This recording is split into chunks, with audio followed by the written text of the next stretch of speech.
So, you've laid your eyes on your dream car. Well, the car that you think is best suited for your life currently.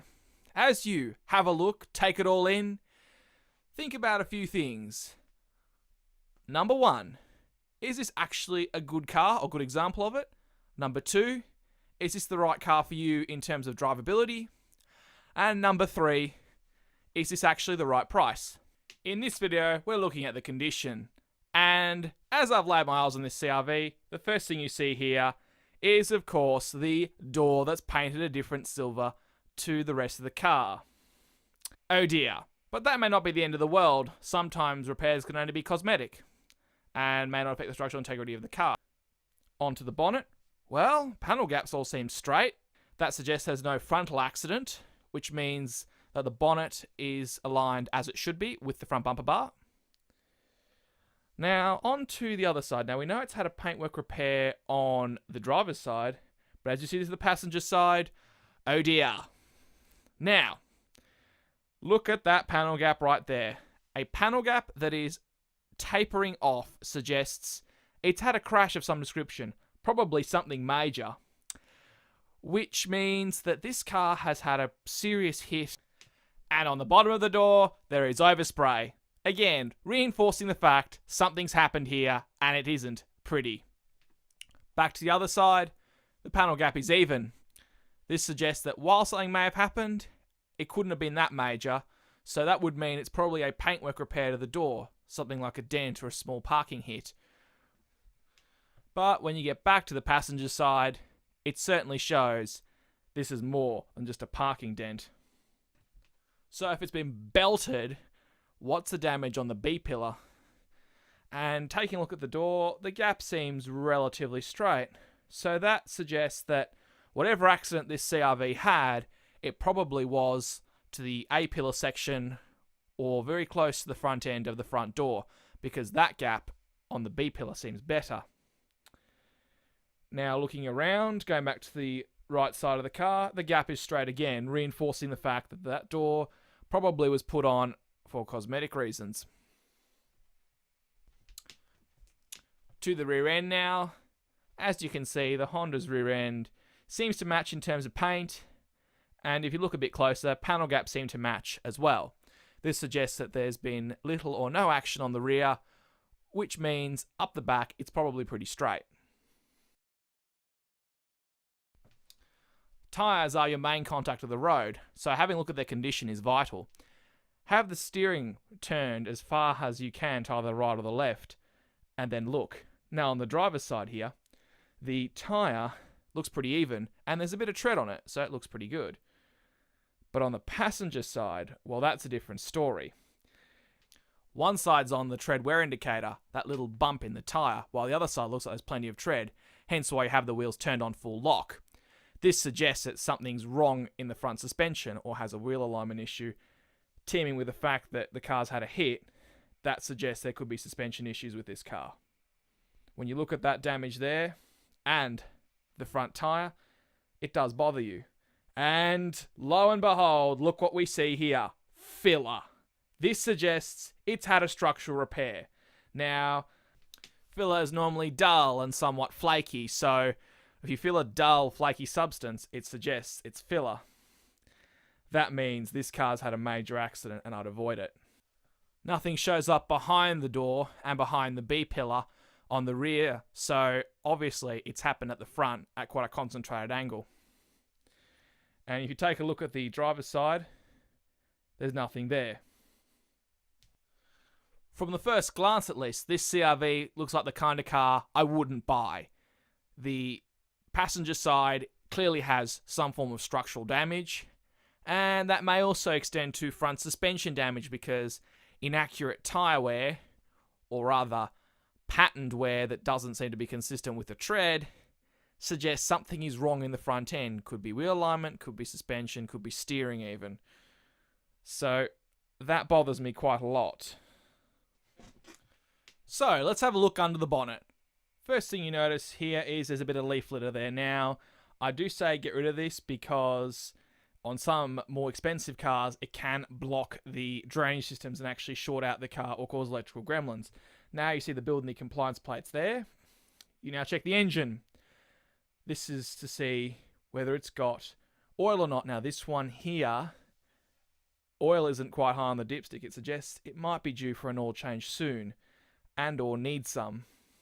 Look for the colour. If it's a brownish black colour, it isn't so bad. But if you see any sort of milkiness here, that could suggest engine problems on the horizon. Next thing, the chassis number. It should be stamped on somewhere in the car, and in the Honda, it is stamped on the firewall. Now, the digits are straight. There's no crookedness. If you see crookedness or cut marks, that suggests the car's been stolen. This doesn't have any of those. Next thing to locate is a build plate and compliance plate, which we've seen here on the Honda. Sometimes they can be on the door, sometimes they can be under the bonnet. Now, I'm looking also at the front end here on the left side to look for any form of damage, because it's a right-hand drive car, left side's passenger side. And I see something interesting here. The bolts on the front guard are a bit different to the bolts on the other side, on the right side of the front guard. That suggests the front guard's been removed at some point in its life. Different bolts and different riveting, which, as you can see here, the way the bolts are mounted is different. So that suggests that there's been accident damage. Take a look at the interior. To look at the seatbelts. Frayed seatbelts suggest wear and or accident damage. Now in the Honda, everything seems to be kosher in terms of the interior. Tears and burns in the upholstery suggest the car's lived a hard life and or had a smoker. Also, sit in the seat. Look at the dashboard. Look at the steering wheel. Look at the condition of the car. Does it match up? Worn steering wheels tend to suggest 150,000 kilometers or more. Sagging seats also suggest something similar. Worn pedal rubbers suggest something closer to 150 to 200 as well. So check these signs before you buy to see if the mileage matches up to the condition. If the mileage doesn't, then there are some serious questions you need to ask. Or better yet, just walk away.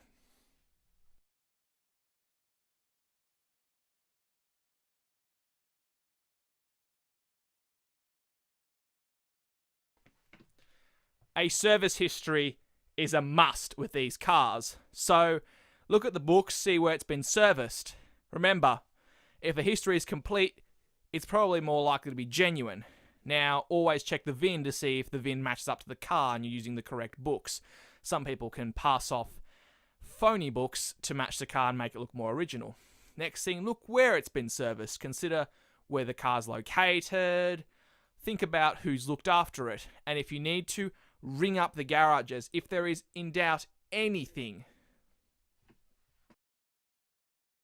When in doubt, ring, although privacy laws in Victoria from 2015 means if the service books aren't outside, the dealership won't actually stamp them, or the garage for that matter.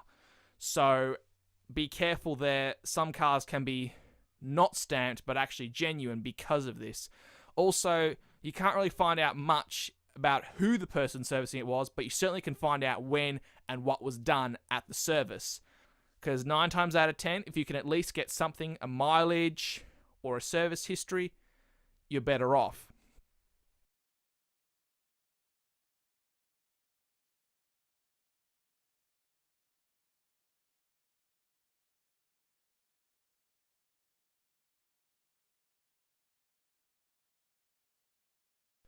Honda has 2 keys. This one here, you should check both of them to see if they both work and are matched to the same car. Lights should all come on and they should all turn off. Any lights on suggests that there's potentially a fault. If certain lights don't turn on, they've been reset, also suggesting a fault. Now the stereo, as we saw, seems to be working fine. Take the time when you sit in the car to actually check all the electronics and see every system, every piece of trim is working as it should. Remember, find any faults, report them to the owner, and see if you can take money off them. Now on this one, the stereo is working fine. As we can see here, car's warmed up a bit.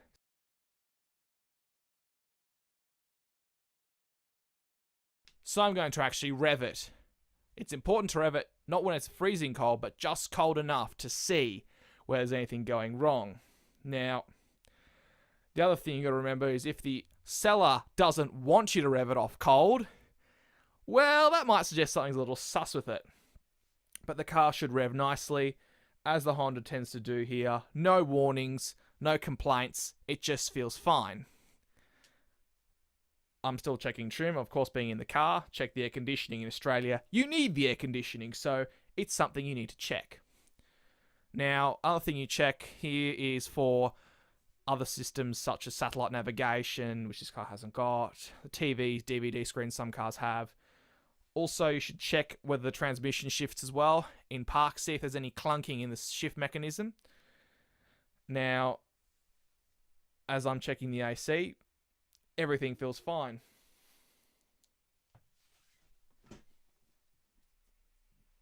So that's the visual inspection done. Doesn't suggest this car's actually worth pursuing. Damage, wear, really does bother me on this CRV. Now, as a footnote to this was actually a car that I traded with a customer onto a Kia Sportage. This car's been gotten rid of. But, as you can see, the biggest drawback here is that filler repair and that front left side damage. It really is a deal breaker when you see cars like that. Doesn't matter how good the rest of it is. If that happens, au revoir.